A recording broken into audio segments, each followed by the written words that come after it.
Casablanca. It's not just a movie. It's something beyond an ordinary Saturday night flick in the minds of most people, even people who've never taken the time to watch it.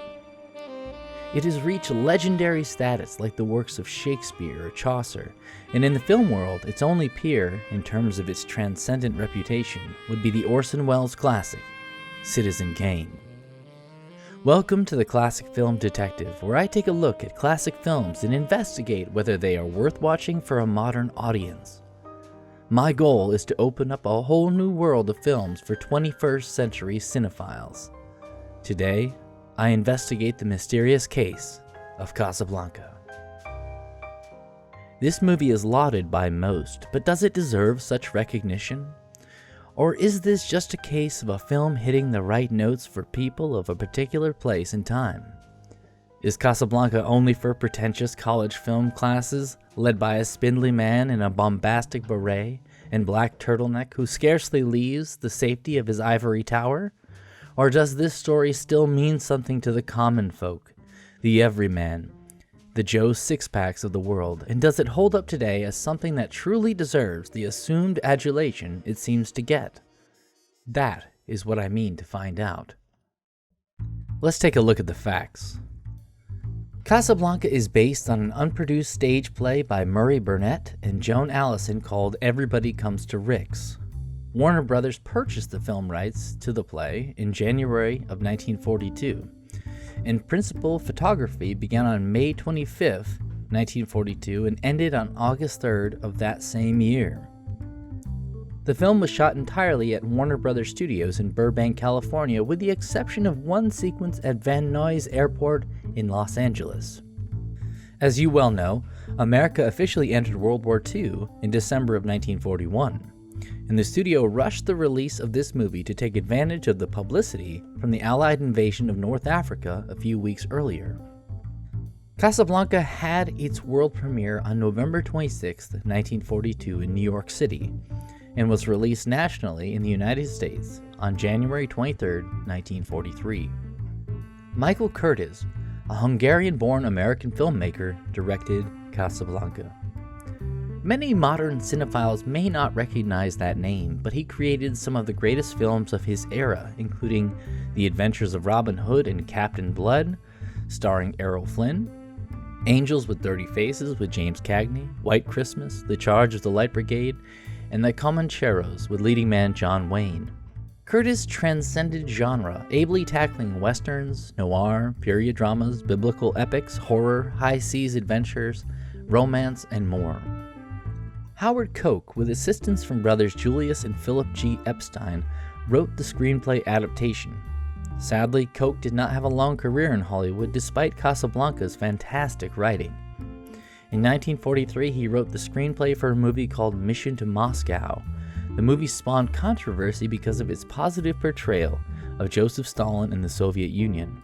And following the war, Koch was fired by Jack Warner after he was denounced as a communist. He was criticized by the House Un-American Activities Committee, or HUAC, for his outspoken leftist political views, and finally was blacklisted by Hollywood in 1951. Casablanca features a dynamic cast, including the lovely and talented Ingrid Bergman, the always charmingly villainous Sidney Greenstreet, Paul Henreid, Peter Lorre, the incomparable Claude Rains, and the definition of American cool, Humphrey Bogart.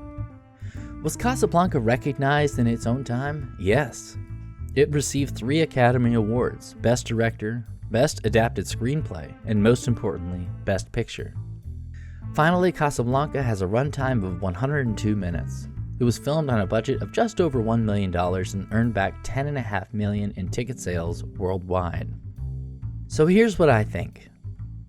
Casablanca is set in a little North African town during the height of World War II. This town is a stopping point for people trying to escape war-torn Europe on their way to America. But it's not easy or cheap to obtain exit visas, so people are trapped there like purgatory, waiting for their chance at something better. Purgatory. This movie could easily have been named that.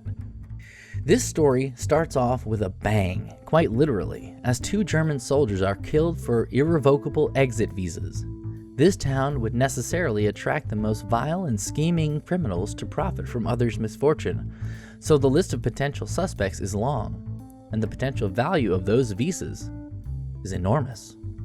The inescapable first detail viewers will notice and maybe even protest is the stark, monochromatic coloring of the film.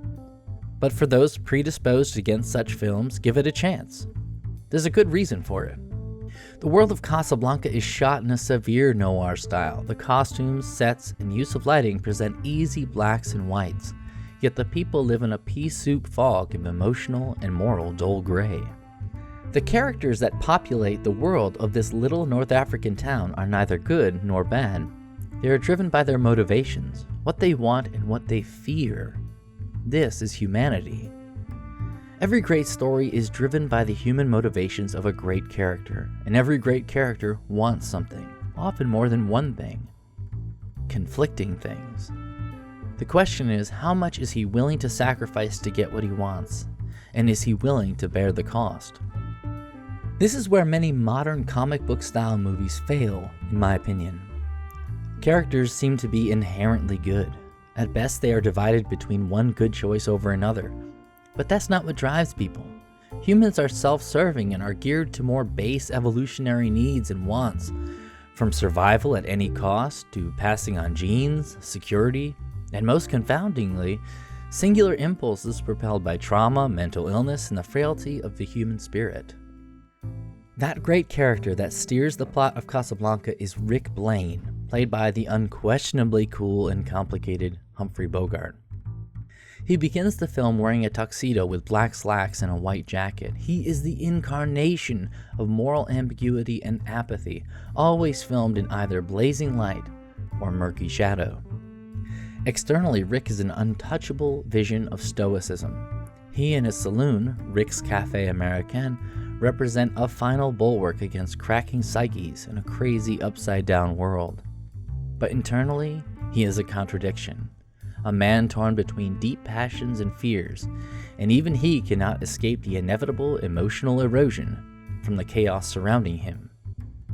He is the archetype of the modern anti-hero. Rick was not the first anti-hero, but he may be the best, and that character may have cemented that character type into filmmaking.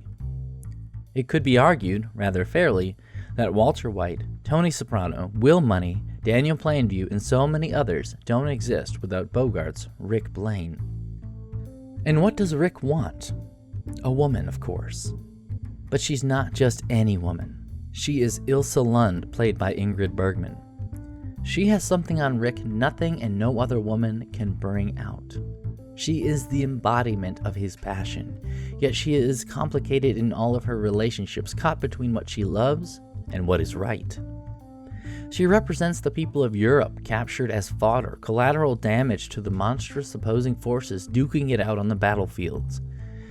In her complicated spot, she is often shot as a Gaussian girl. This term refers to when beautiful women were filmed in old movies with a sort of blur on their face, giving them a glowing or halo effect. This was accomplished by using a soft focus filter, a piece of translucent plastic, or very sheer silk in the days of classic film, or a quick smear of Vaseline across the lens. She is beautiful but unclear to the eye, a metaphor for her intentions.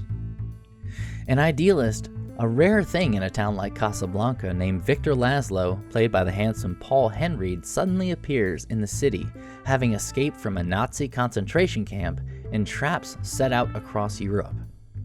He represents the people's resistance to tyranny, but like a lamb to the slaughter, he seems like an easy target in this place, and the Nazi presence has made up their mind that he will not leave Casablanca alive. He is the representation of virtue and honor in the story, and even he can come off as weak and blind as to the truth surrounding him and his situation in the world. Rounding up the main characters, Claude Rains plays Captain Louis Renault, a corrupt French police official who uses his position to take advantage of women in need. Yet, like so many of the French in unoccupied France who had made a deal with the Nazis, he shows resentment of his Teutonic overlords, and his last vestiges of morality become central to the plot. The rest of the cast is absolutely dynamite. Peter Lorre plays Ugarte, and it is this role that has been so regularly parodied. Think Ren from Ren and Stimpy. Sidney Greenstreet plays the counter to Rick as another nightclub owner.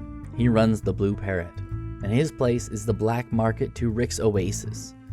Greenstreet plays his evil hand so charmingly that it's difficult to not love every moment he's on screen while hating him at the same time. Every character in Casablanca is carefully explored and developed over the course of the film. No characters are wasted. Every side character is given at least one important scene. They come from diverse places and backgrounds, making Casablanca a microcosm of the world. The plot of this movie flies off the deck like an F-18 Super Hornet with afterburners. Every line and every moment in the first few minutes must be given hawk-like focus, else the viewers find themselves lost and needing to rewind. There's a lot of story in the scant 102 minutes that make up this film, and it's why repeated viewing is recommended. Casablanca effortlessly incorporates many genres: mystery, noir, spy thriller, romance, war drama, etc. without it feeling contrived. It's also pretty funny. How can he close me up? On what ground? I'm shocked to find that gambling is going on in here.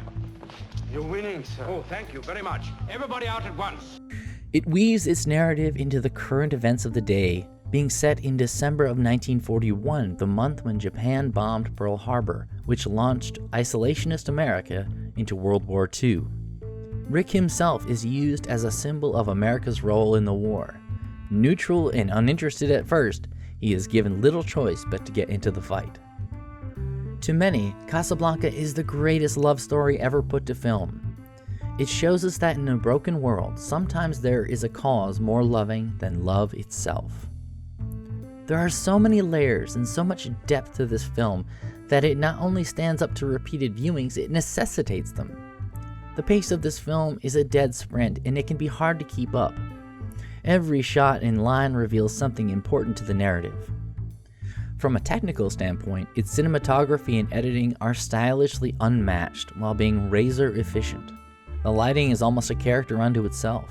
The use of shadows on Rick, the soft light illuminating Ilsa's beauty, the spotlight over Casablanca that is constantly roaming the streets at night like a wandering eye. They all show the duality of man, the appearance we choose to show the world in the light, and the inner world that is shrouded in darkness and mystery. Finally, is there a more quoted movie than Casablanca? Tell me if you've heard any of these phrases before. Play it, Sam. Here's looking at you, kid. Of all the gin joints in all the towns in all the world, she walks into mine. We'll always have Paris. Round up the usual suspects. The film manages to be a cornerstone of American culture and zeitgeist, and it does so by codifying the truth about how character is motivated, what a man is willing to do to get what he wants and at what cost. The fall of man, honor, complexity of spirit, redemption, and sacrifice. These themes are timeless and perfectly encapsulated in the dense 102-minute roller coaster that is Casablanca. My conclusion? Listen, once in a great while you come across a movie that is perfect. What do I mean by perfect? I mean that this movie cannot be improved by editing, new casting, different direction, a different score, etc. And there's a special place in hell set aside for people who wish to remake perfect movies. Casablanca is deservedly called the greatest film of all time by so many. This film is not just a fluke of popularity or fodder for art school hipsters. No, Casablanca has earned its praise and perhaps deserves more, as it is a masterclass in storytelling. This movie is not only worth watching, it is required viewing for any movie buff, and I hope you check it out if you haven't seen it. Thanks so much for watching. I really appreciate it. If you enjoyed this, please give this channel a like, leave your comments below with your thoughts, and a share is always appreciated.